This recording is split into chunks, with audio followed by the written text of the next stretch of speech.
Yamaha FZ-S এই বাইকের মাঝে কি ফিচার নাই? ডিজিটাল প্রোটেক্টর, এলইডি হেডলাইট, সাথে আবার ডিআরএল, এফআই ইঞ্জিনের পাশাপাশি এবিএসকে আরও শক্তিশালী এবং মজবুত করার জন্য এখানে অ্যাড করা হয়েছে ট্র্যাকশন কন্ট্রোলার। আর ট্র্যাকশন কন্ট্রোলার ব্রেকিং সিস্টেমকে আরও এক ধাপ এগিয়ে নিয়ে গেছে। অন রোডে এবং অফ রোডে বাইকটা রাইড করার জন্য বাইকে ব্যবহার করা হয়েছে অমাইক টায়ার প্যাটার্ন।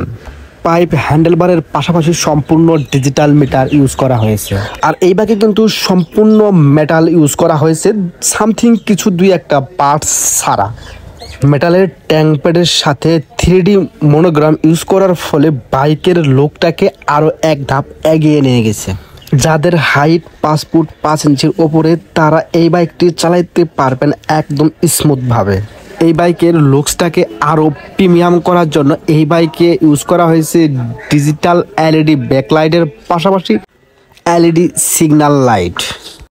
এই বাইককে আরও ইউনিক এবং স্পেশাল করার জন্য এই বাইকে ব্যবহার করা হয়েছে একটা নিত্য নতুন সুইচ চাপা।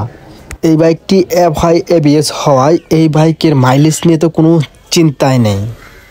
আর এই বাইক থেকে মাইলেজ পাবেন অনায়াসে 50+। এই বাইকের ফ্রন্ট সাসপেনশন হিসাবে ব্যবহার করা হয়েছে টেলিস্কোপিক সাসপেনশন, আর রিয়ার সাসপেনশন হিসেবে ব্যবহার করা হয়েছে মনোশন সাসপেনশন। এই বাইকের ট্যাঙ্ক প্যাড থেকে শুরু করে মাঠঘাট, ইঞ্জিন ঘাট প্রায়টাই মেটাল ইউজ করা হয়েছে। ইয়ামাহা এফজেড-এক্স এই বাইক থেকে শুরু করে Yamaha FZ version 2, version 3, deluxe, version 4 প্রত্যেকটা ইঞ্জিনই কিন্তু সেম ইঞ্জিন ব্যবহার করা হয়েছে। তবে ওই বাইকগুলো থেকে এই বাইকে কিন্তু এক্সট্রা এক্সজস্ট ব্যবহার করা হয়েছে, যার ফলে সাউন্ডটা একদম স্মুথ লাগে। এবং আর এটি হচ্ছে BS6 এর ইঞ্জিন।